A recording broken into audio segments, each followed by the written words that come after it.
Hey, welcome. In a world that feels like it's constantly shifting under our feet, I think we're all looking for something solid to hold on to. Today, we're going to dive into a really powerful source of stability, the unchanging nature of God. So let me ask you, does this question hit close to home? I mean, every single day it feels like there's a new headline, a new trend, a new reason to feel anxious. It's really no wonder we often feel so adrift in this sea of constant, relentless change. And you see this feeling everywhere, right? Think about it. Our technology is literally designed to become outdated. That's planned obsolescence. Relationships can sometimes feel like shifting shadows. And heck, even our closest friendships can turn out to be fickle. It just feels like nothing is built to last anymore. What it really boils down to is that our entire culture is built on becoming something else. We are always chasing the next upgrade, the next version of ourselves, the next big trend. But honestly, this constant state of flux is exhausting, and it leaves us searching, really searching for a sense of permanence. And right into all that chaos, this ancient text from the book of Malachi just drops like an anchor.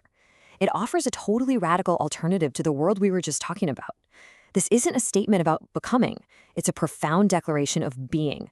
This is our divine bedrock. So, what is this anchor even made of? Well, the fancy theological term is immutability. It's a big word, but all it means is that God is unchanging.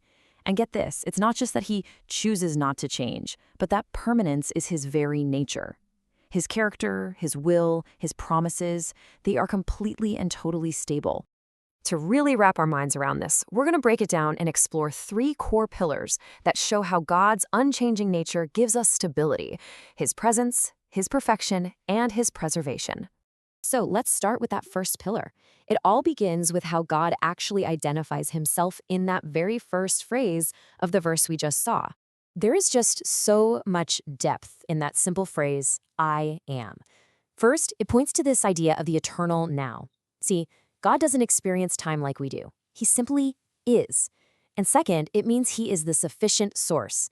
Because he is I am, he can be whatever you need him to be in this very moment. Your peace, your strength, your provider, you name it. So if God's presence is eternal and always is, that leads us right to our second pillar. And this one answers a pretty big question.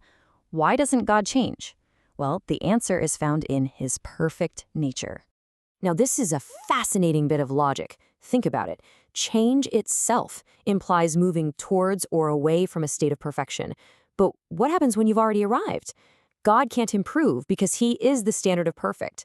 And he can't get worse or degrade because he is holy, totally free from any decay. And that leaves zero room for inconsistency. No bad days, no fluctuating power, no moments of doubt. Just pure, constant, unchanging being. And all of this brings us to our third and final pillar, which honestly is where this deep theology becomes deeply personal. This is about how his unchanging nature directly impacts us right here, right now. The absolute crucial point is in the second half of that verse. Therefore, you are not consumed. Our security isn't based on our own consistency. Let's be real, we're not very consistent. It's based on his. Because he doesn't change, his covenants, which are like these unbreakable sacred contracts, they can't be broken. So we are preserved not by how well we perform, but because of his unchanging character. Okay, so we've looked at the theology, but let's bring this home. What does all of this actually mean for navigating our chaotic lives today? What's the so what? And this right here really lays out the choice we have. Just look at the left column. That's the culture of becoming, right? It's defined by shifting values, temporary trends, and just constant anxiety.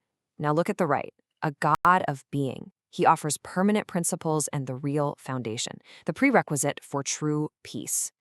So here it is. This is the key takeaway. If you really want to find rest and genuine peace in a world that never ever stops moving, you have to anchor your soul to the one thing that is absolutely, completely unmovable. Look, when the winds of change are blowing and the storms of life hit, and we all know they will, the strength of your anchor is what matters most. An anchor has to be fixed to something solid, something that won't give way. And this is the final, most crucial point. Your safety, your security, and your peace don't depend on how tightly you can hold on. They depend on a God who holds on to you and will never, ever let go. You are safe because He is steadfast.